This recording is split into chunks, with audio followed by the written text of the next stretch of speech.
हा कार्यक्रम जॉय स्मायर मिनिस्ट्रीच्या भागीदारांमुळे आणि मित्रपरिवारांमुळे शक्य झाला आहे.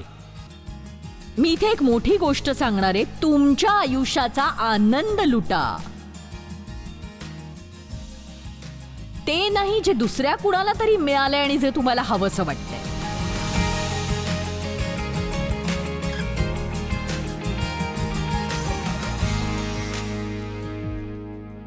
एक सांगू, शल्मोनाने उपदेशक लिहिलं आणि तो बघा, उपदेशक हे एक फारच अद्भुत असं पुस्तक आहे. हल्लीच मी ते पुन्हा वाचलं. तो या पृथ्वीवरचा सगळ्यात ज्ञानी माणूस असेलही, पण त्याने नक्कीच काही मूर्ख गोष्टी केल्या. पण तो या पुस्तकाच्या सुरुवातीलाच म्हटलंय की त्याने सगळं करून पाहिलं. त्याच्याकडे सगळं होतं, त्याने सगळ्या गोष्टी करून पाहिल्या. त्याने एकाहून अधिक पत्नी केल्या, त्याच्या उपपत्नी होत्या, त्याच्याकडे पैसे होते, त्यांनी घरं बांधली आणि ब्ला ब्ला ब्ला. एका जागी ते म्हणतं, मी माझ्यासाठी तलाव बांधले, मी माझ्यासाठी घरं बांधली, मी हे केलं ते केलं. छान, हीच तुझी समस्या आहे. तू जे काही केलंस ते फक्त स्वतःसाठीच ना. आणि माझा यावर विश्वास आहे. पण तो नेहमीच हे वाक्य म्हणतो की या सूर्याखाली, आणि तो पृथ्वीवरच्या गोष्टींबद्दल बोलत असतो. त्याने ऐहिक गोष्टींमध्ये आनंद शोधायचा प्रयत्न केला आणि बघा, तुम्ही असं करूच शकत नाही. आणि शेवटी पुस्तकाच्या शेवटच्या 12व्या अध्यायात तो म्हणतो, त्याने हे सगळं केल्यानंतर त्याला प्रकटीकरण झालं की देवाला घाबरणं आणि त्याची आज्ञा पाळणं हेच माणसाचं संपूर्ण कर्तव्य आहे. त्यामुळे तुम्ही तुमच्या आयुष्यातली कुठली वेडीवाकडी परिस्थिती सुद्धा सरळ करू शकाल. आमेन. पण एखाद 2 अध्यायांमध्ये त्याने शोधलेल्या 1-2 गोष्टी मला छान वाटल्या. उपदेशक अध्याय 2 वचन 24-25, मनुष्याने खावे प्यावे व श्रम करून आपल्या जीवास सुख द्यावे, यापेक्षा त्याला काहीही इष्ट नाही. हेही देवाच्या हातून मिळते असे माझ्या ध्यानात आले. आता बघा, हे खरंच खूप छान आहे. तो म्हणतो की तुम्ही करू शकता अशी सर्वोत्तम गोष्ट, तुमच्या कामाचा आनंद कसा घ्यायचा ते शोधा. बघा, मी खरंच म्हणजे मी जे करते त्याचा मी आनंद लुटतेय. आज इथे मला खूप मजा येतेय. मी या सभेसाठी तयार होण्याचा सुद्धा आनंद घेते. आणि तुम्ही म्हणाल, तुम्ही करताय ते काम मी केलं असं तरी मला आनंद मिळाला असं. नाही, नसता घेतलात तुम्ही नसता घेतलात. कारण हे माझं काम तुमच्यासाठी नाहीये ना. देवाने आपल्यापैकी प्रत्येकाला एक काम नेमून दिलंय. तुम्हाला जे नेमून दिले तेच तुम्ही आनंदाने करायला हवं आणि त्याचाच तुम्ही आनंद घ्यायला हवा, हे लक्षात घ्या. तुम्ही म्हणाल, मला मिळालेल्या मूर्ख कामाचा आनंद कसा घेऊ मी? आज फक्त माझं संपेपर्यंत हे थांबा. तुम्ही एक वेगळा दृष्टिकोन घेऊन घरी जाल. नाही तर माझ्याकडे तुमच्यासाठी अजून 2 गोळ्या पण आहेतच. किती जणांना वाटतं आपण आनंद घ्यायला शिकणं महत्वाचं आहे. तुम्ही जे करताय त्याचा आनंद घेतलात ना, तर त्यामुळे तुमच्या आयुष्यात किती फरक पडेल याचा विचार करा. याचा फक्त विचार करा. सगळ्या गोष्टी, तुम्हाला भांडी घासायची धास्ती घ्यायची गरज नाही, किराणा दुकानात जायचीही नाही. याची धास्ती, त्याची धास्ती, धास्तीचा भीतीशी खूप जवळचा संबंध असतो. अहो, मी त्याबद्दल धास्ती बाळगणार नाही. मी आनंद लुटेन त्या गोष्टीचा. उपदेशक अध्याय 4 वचन 7 आणि 8 मला आवडतं हे. तुम्ही हे बघा. मग मी फिरून भूतलावरील व्यर्थ गोष्टी पाहिल्या. कोणी एकटाच असून, आपण त्या माणसाबद्दल बोलतोय ज्याला 5 समस्या होत्या. कोणी एकटाच असून त्याला दुसरा कोणी नाही, ही त्याची पहिली समस्या होती. लोक एकटे राहण्यासाठी बनलेले नाहीत, आपण समाजासाठी आणि इतर लोकांच्या संगतीनं राहण्यासाठी बनलोय. म्हणूनच एकटे राहू नका आणि आपल्याला कुणाचीच गरज नाही असं समजू नका, कारण आपल्याला एकमेकांची गरज असतेच. आमेन. त्याला पुत्र किंवा बंधू नाही, तरी त्याच्या कष्टाला अंत नाही व धनाने त्याच्या नेत्राची तृप्ती होत नाही. तो म्हणतो, मी हे श्रम करीतो व माझ्या जीवाचे सुख दवडितो. हे कुणासाठी? हेही व्यर्थ व कष्टमय. तिसरी समस्या, हेही व्यर्थ व कष्टमय होय. तर त्याने एवढं काम करून भरपूर पैसे कमावले होते, पण तरी कमावलेल्या पैशांबद्दल तो समाधानी नव्हता, कारण तो लोभी होता. म्हणून त्याने इतके कष्ट केले तरी त्याने कमावलेल्या संपत्तीचा तो आनंद घेऊ शकत नव्हता. त्याची चौथी समस्या होती, मी हे श्रम करीतो व माझ्या जीवाचे सुख दवडितो हे कुणासाठी? त्याचं कोणीही नव्हतं, हे सगळं सोडून जावं असं त्याचं कोणी नव्हतं. उपदेशकाच्या एका भागात तो म्हणतो की मी हे सगळं अशा कुणासाठी तरी सोडून जाईन ज्याला मी ओळखतही नाही. चला आता. आणि आता हे ऐका. आणि त्याने विचारलं, व माझ्या जीवाचे सुख दवडितो हे कोणासाठी? हे व्यर्थ कष्टमय होय.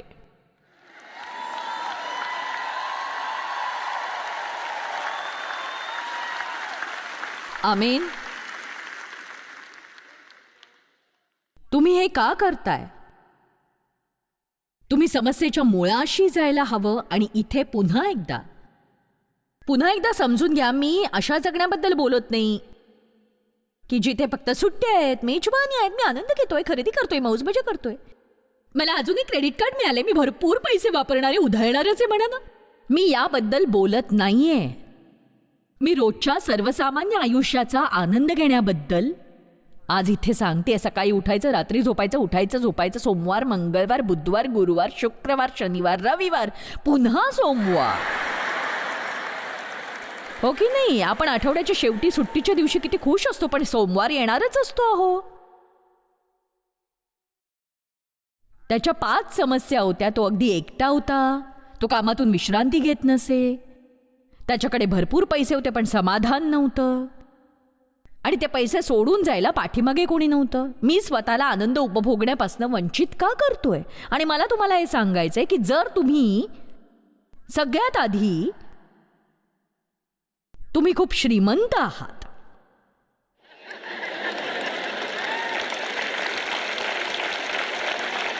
तो संपत्ती असण्याविषयी बोलत होता. आणि तुम्ही विचार करत असाल, तुम्हाला माहिती आहे माझ्याकडे संपत्ती असती तर मी आनंदी असतो. नाही, गरजेचं नाहीये ते. कारण फक्त पैशात एवढी ताकदच नाही की तुम्हाला आनंदी करू शकेल तो पैसा. खरंच नाही. कृपा करून मला सांगू द्या, आज इथे उपस्थित असलेला प्रत्येक जण उरलेल्या जगातल्या 2/3 अधिक श्रीमंत.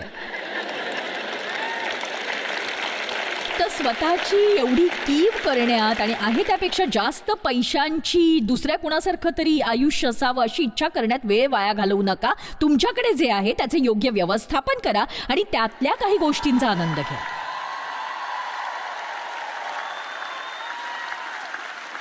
माझ्या पतीचे एक तत्वज्ञान आहे, ज्याप्रमाणे आम्ही जगतो आणि ते सोपं आहे आणि ते काम करतं. तुमच्याकडे जे काही आहे त्यातलं थोडं द्या, थोडं वाचवा, थोडं खर्च करा,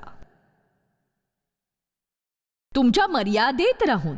आणि मग देवच तुमची मर्यादा वाढवत जाईल आणि तुम्ही जास्त देऊ शकाल, जास्त वाचवू शकाल, जास्त खर्च करू शकाल. आमेन. पण निवृत्तीनंतरच्या आयुष्यासाठी पैसे वाचवण्यात एवढेही गुंतून जाऊ नका की आत्ता जिथे आहात त्याचा आनंदच उपभोगणार नाही. कितीतरी लोक निवृत्तीनंतर 2 वर्षातच मरण पावतात. एक सांगू, कारण ते खूप कंटाळलेले असतात, त्यांच्याकडे करण्यासारखं काही नसतं. लोक मला विचारतात, तुम्ही निवृत्त कधी होणार? आणि बघा, माझ्याकडे काम करणारे 500-600 लोक आहेत ज्यांना निवृत्ती हा शब्दच आवडत नाही. त्यामुळे निवृत्तीबद्दल मी काहीच ठरवलं नाहीये. एक सांगू, मी हे शोधून काढू पाहते की मी नेहमीच इतकी तरुण कशी दिसेन की लोकांना माझ्याकडे बघावंसं वाटेल. मला नाही माहित, पण एखाद दिवशी ते मला चाकाच्या खुर्चीवरून ढकलत इथे आणतील. आणि जोवर माझं मुख काम करेल तोवर मला वाटतं मी इथे येत राहीन. नक्कीच.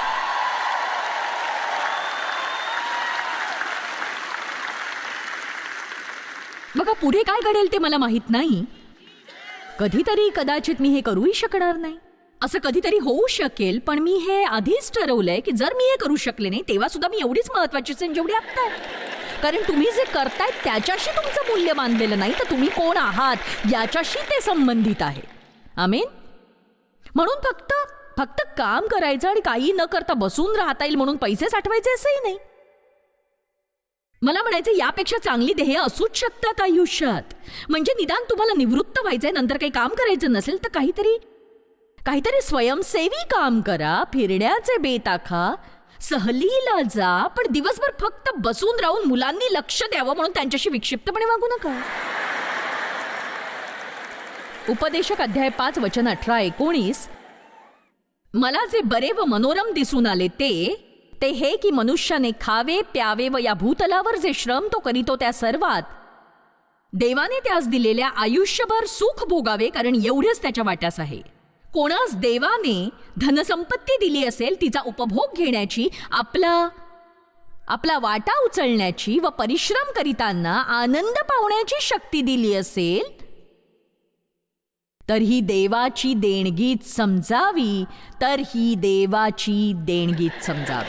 तर फक्त काम करू नका, तुमच्या कामाचा आनंद घ्या. आता मी एक मोठी गोष्ट सांगणार आहे. तुमच्या आयुष्याचा आनंद घ्यायला शिका. ते नाही जे दुसऱ्या कुणाला तरी मिळालंय आणि जे तुम्हाला हवंय.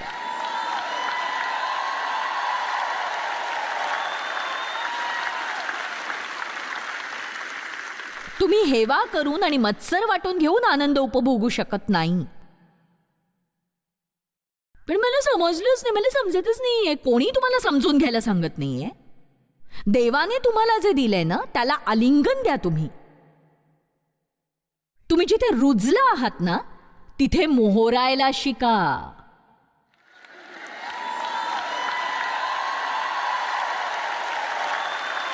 बघा, आपलं या पृथ्वीवरचं काम म्हणजे देवाचं गौरव करणे. हे फक्त पुढे जाणं, कंपनीचा अध्यक्ष होणं किंवा जगप्रसिद्ध होणं नाहीये, तर हे देवाचा गौरव करणं, त्याचा आनंद घेणं. देवाची फक्त सेवा करू नका, त्याचा आनंदही घ्या. देवाचं मूल असण्याचा आनंद घ्या. त्याने तुम्हाला दिलेल्या आयुष्याच्या छोट्याशा कोपऱ्याचा आनंद घ्या. तुमचं घर दुसऱ्या कुणासारखं मोठं नसेल किंवा तुम्ही इतरांसारखे महागडे कपडे विकत घेऊ शकत नसाल किंवा तुमचं वजन इतर कुणापेक्षा तरी 10 किलोने जास्त असेल, या गोष्टींशी आपला आनंद बांधून ठेवू नका. कारण बघा,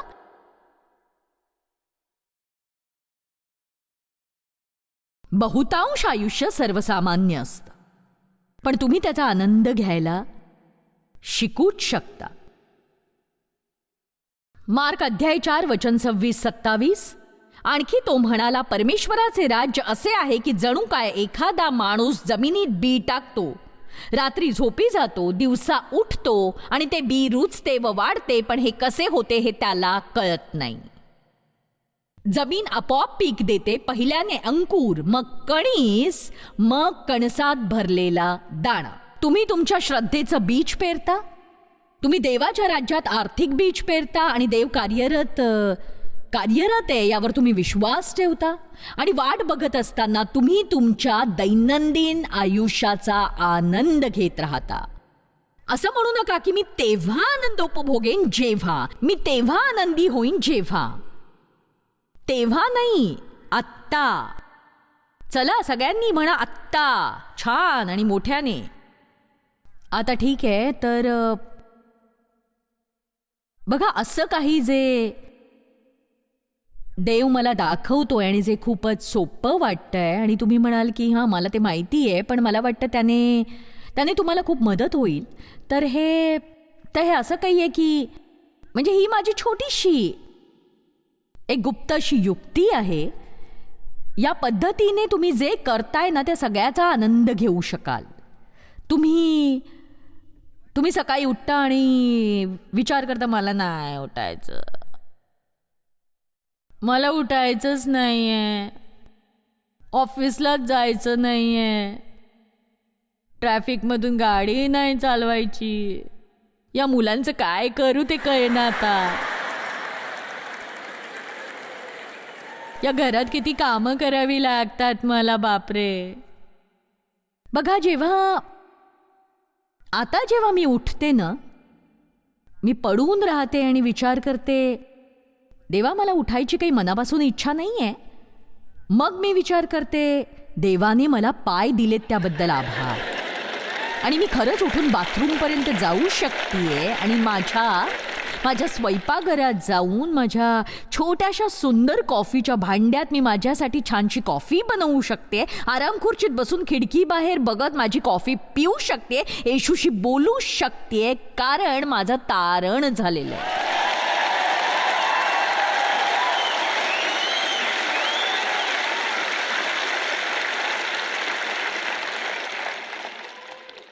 आता मी जे सांगणार आहे ते नीट ऐका. कृतज्ञतेशिवाय आयुष्याचा आनंद घेणं अशक्य आहे. अगदी अविरत अशी कृतज्ञता. मी याविषयी बोलत नाही की देवा या सुट्टीबद्दल तुझे आभार. ओ, या ट्रॅफिकमध्ये गाडी चालवत कामावर जायची भीतीच वाटते. नाही, माझ्याकडे चालवायला गाडी आहे यासाठी देवाचे आभार. चला, माझ्याकडे काम आहे यासाठी देवाचे आभार. ते माझ्या आवडीचं नसेलही, पण माझ्याकडे काम आहे. बऱ्याच लोकांकडे तेही नाहीये. मला आठवतंय जेव्हा मी विशीतली तरुणी होते, मला थंडीत दोन बसेस बदलून जावं लागायचं आणि रात्री घरी परत येतानाही मला तेच करावं लागायचं. रस्त्याच्या कडेला उभं राहून, आणि इतकी थंडी असायची. बसमध्ये चढल्यानंतर बसमध्ये बसायला जागा नसायची. मग असंच कुठेतरी पकडून लटकत राहायचं पूर्ण प्रवासभर. चालूच आहे. आणि बस चुकली ना तर 15-20 मिनिटं पुन्हा पुढच्या बससाठी थांबायचं. आणि म्हणून तुमच्याकडे गाडी आहे यासाठी देवाचे आभार माना. कृतज्ञता बाळगावी असं काही ना काही नेहमी सापडतंच आपल्याला. त्यामुळे तुम्ही ज्या नजरेने आयुष्याकडे बघता तो दृष्टिकोनच बदलून जाईल तुमचा.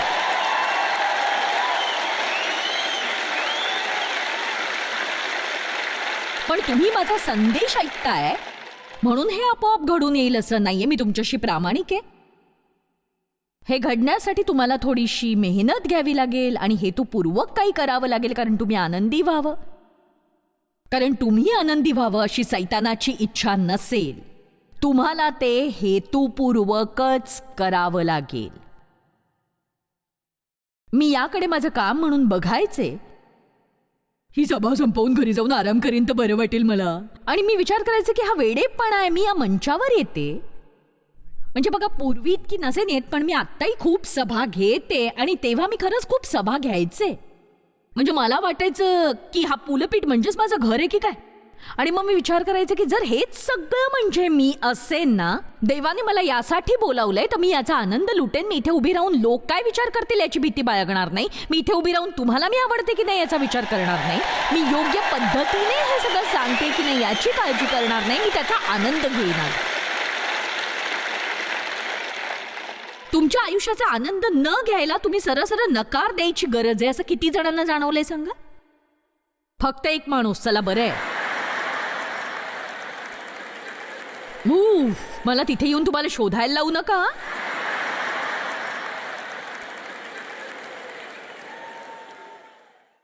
मला कपडे धुवायचा कंटाळा येतो. हो ना, किती कठीण काम ना ते. मशीन चालू करा, त्यात कपडे टाका, बटन दाबा. मला कपडे वाळत घालायला अजिबात आवडत नाही. बरोबर आहे, कपडे मशीनने धुतल्यावर हाताने वाळत घालणं कठीणच. चला, बरोबर आहे ना माझं. ठीक आहे, जरा त्यांचा विचार करून बघा ना. ज्यांच्याकडे जेवायला साधी भांडीही नसतात आणि ते पत्रावळीमध्ये जेवतात. काही जण असे असतात की त्यांना जेवायलाही मिळत नाही. त्यांना कुठे कुठे जाऊन जेवण गोळा करावं लागतं आणि त्यासाठी त्यांच्याकडे कशी तरी जुनाट भांडी असतात आणि ती धुण्यासाठी त्यांना गढूळ मचूळ असं पाणी मिळतं, जे त्यांना 10 मैल अंतर चालत जाऊन भरून आणावं लागतं. आणि आपण का दुःखी होतो? आपल्याला काय कष्ट पडतात? तर आपण नळापर्यंत जायचंय, पाणी सोडायचंय, भांडी धुवायची, ती डिशवॉशरमध्ये ठेवायची आणि थोड्या वेळाने ती झाल्यावर परत ती कपाटात ठेवायची आहेत. मी काय म्हणते कळतं? आपल्याकडे सगळी सुबत्ता आहे आणि सगळ्या सोयी सुविधा आहेत, म्हणून आपण इतके बिघडून गेलो आहोत. आमीन. म्हणून आपण कृतज्ञ होण्याची शक्तीच गमावून बसलोय. आपण कशाचाही आनंद घेऊ शकत नाही, कारण असंतुष्ट माणूस आपलं आयुष्य किंवा तो जे काही करतोय त्याचा आनंद घेऊच शकत नाही. तुम्हाला नेहमीच प्रत्येक प्रसंगात कृतज्ञता बाळगण्यासारखं काही ना काही सापडेलच. आमीन.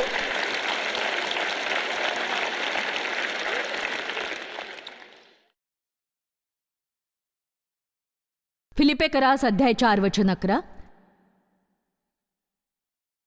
त्यांनी पौलाला एक भेट पाठवली आणि तो म्हणाला, मला काही कमी पडल्यामुळे मी बोलतो असे नाही, कारण ज्या स्थितीत मी आहे तिच्यात मी स्वावलंबी राहण्यास शिकलो आहे. तो ते शिकला, ते असं आपोआप घडून आलं नाही, त्यांनी शिकून घेतलं. दैन्यावस्थेत राहणे मला समजते, संपन्नतेतही राहणे समजते. हरेक प्रसंगी अन्नतृप्त असणे व क्षुधित असणे, संपन्न असणे व विपन्न असणे याचे रहस्य मला शिकवण्यात आले आहे. मला जो सामर्थ्य देतो त्याच्याकडून मी सर्व काही करावयास शक्तिमान आहे. आता बघा, आपण वचन 13 बघू. कधी कधी थोडंसं संदर्भ सोडून होतं. आपण या अर्थाने घेतो की मी मला हवं तसंच करू शकतो आणि मी ते करू शकतो. पौल काहीतरी विशिष्ट गोष्टींबद्दल बोलत होता आणि तो म्हणत होता की दैन्यावस्थेत राहणे मला समजते, विपन्नावस्थेत राहणे सुद्धा. आणि बघा, आपण असं म्हणू की जेव्हा गोष्टी माझ्या मनासारख्या होत असतील तेव्हाही मी समाधानी असतो, माझ्या मनासारखं होत नसेल तेव्हाही मी समाधानी असतो. आता पौल हे कसं करू शकले? मला वाटतं की हो, अशा प्रकारच्या गोष्टी करता येण्यासाठी आपल्याला त्या गोष्टी शिकून घ्यायला हव्यात. कृतज्ञता ही आयुष्यातील खूप खूप खूप मोठी गोष्ट असू शकणार आहे. मला वाटतं पौलाने हे रहस्य जाणून घेतलं होतं की त्याच्यावर कुठलीही परिस्थिती येऊ दे, शेवटी ती त्याच्या चांगल्यासाठीच काम करेल आणि उपयोगात येईल. चला आता, परिस्थिती कशीही असो, जे देवावर प्रीती करतात, जे त्याच्या हेतूनुसार बोलावले गेलेत, सगळ्या गोष्टी एकत्रितपणे त्यांच्या चांगल्यासाठीच घडून येतील. जे त्याच्यावर प्रीती करतात त्यांना आपल्या आयुष्यात त्याची इच्छा हवी आहे. म्हणूनच पौल तुरुंगात असतानाही, तो तुरुंगात असेल त्यापैकी एका कारणाने म्हणाला, परमेश्वराचा आनंद साजरा करा. मी म्हणतो पुन्हा आनंद साजरा करा. आणि बघा, तिथे आनंद साजरा करण्यासारखं काही नव्हतं. त्यांनी सांगितलं की तिथून शहराचं सांडपाणी व्हायचं. आणि बघा, मी तिथे गेले तेव्हा ते तिथे नव्हतं. म्हणजे मला म्हणायचंय, ते यापेक्षा मोठं नव्हतं. म्हणजे इतकंही मोठं नसेल की माणूस शरीराची अशी जुडी करून झोपू शकेल. आणि तो म्हणाला, परमेश्वराचा आनंद करा. मी पुन्हा म्हणतो, आनंद करा. तुम्हाला माहिती आहे तो असा का असेल? सगळ्यात आधी त्याला नेहमीच काहीतरी कृतज्ञता करण्यासारखं सापडलं. त्याने विश्वास ठेवला, शेवटी सगळं त्याच्या चांगल्यासाठीच होईल. आणि त्याने विश्वास ठेवला, जरी तो तिथेच राहिला तरी त्याचा शेवट देवाच्या गौरवातच होईल. तसंही त्याचा शेवट देवाच्या गौरवातच होईल. तो काय म्हणाला, तर तुम्हाला माझ्या तुरुंगवासामुळे इतकं धीट बनवलं की तुमच्यात येशूची शिकवण वाटण्या इतकं धाडस आलं. जेव्हा तो तुरुंगात होता, तुरुंग अधिकाऱ्याचं तारण झालं. म्हणून सगळं चांगल्यासाठीच होईल यावर त्याचा विश्वास होता. जेव्हा आपण खरंच अशी सुरुवात होईल तेव्हा काय होईल? प्रत्येक गोष्टीची धास्ती घेण्याऐवजी ज्याबद्दल कृतज्ञता वाटेल असं काही शोधणं, आपल्याला कुठल्याही प्रकारच्या समस्या येऊत. शेवटी सगळं आपल्या चांगल्यासाठीच घडेल असा विश्वास ठेवणं. आपल्याकडे असं काहीतरी आहे जे आपण म्हणू शकतो याचा शेवट चांगला असेल. किती जण कुठल्या तरी खरंच गंभीर गोष्टींना तोंड देत आहे?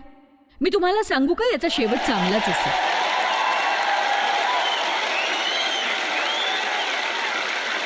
याचा शेवट चांगलाच असेल. तुम्ही प्रवासाचा आनंद लुटा आणि प्रत्येक परिस्थितीत आनंदी राहायला शिका, फक्त बास. लक्षात ठेवा, देवाच्या मदतीने तुम्ही तुमच्या आयुष्यात जे करताय त्या सगळ्याचा आनंद घ्यायला शिकू शकाल. आपण सामोरं जातो त्या दैनंदिन सर्वसामान्य गोष्टींचाही. परिस्थिती कशीही असो, तुमच्या आयुष्याचा आनंद घेण्याची स्वतःला अनुमती द्या.